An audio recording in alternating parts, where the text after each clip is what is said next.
तर आज आपण बघणार आहोत न्यूक्लियेज।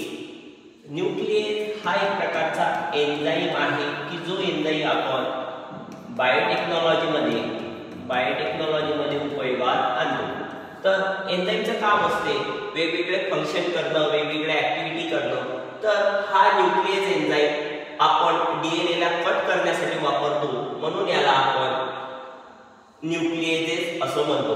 तर न्यूक्लियेजेस हा जो एन्झाईम आहे हा डीएनए ला दोन प्रकारे कट करू शकतो। पहिला एन्झाईम आपण एंडोन्यूक्लियेज हा एक एन्झाईम आहे, दुसरा एन्झाईम आहे एक्झोन्यूक्लियेज हा दुसऱ्या प्रकारचा एन्झाईम आहे। जो एन्झाईम डीएनए ला सेंटर मध्ये कट करतो, मिड पॉइंटला कट करतो किंवा मधामध्ये कट करतो, अशा एन्झाईमला, अशा न्यूक्लियेज एन्झाईमला आपण एंडोन्यूक्लियेज म्हणतो। याचा अर्थ कट इंटरनल, म्हणजे या डीएनए ला तो आतमध्ये मधामध्ये कट देऊ शकतो, त्या एन्झाईमला आपण एंडोन्यूक्लियेज एन्झाईम म्हणतो। एक्झोन्यूक्लियेज एन्झाईम जो डीएनए ला एंड टू एंड कट करू शकतो, डीएनए ला एंड टू एंड कट करू शकतो, अशा एन्झाईमला आपण एक्झोन्यूक्लियेज एन्झाईम म्हणू शकतो।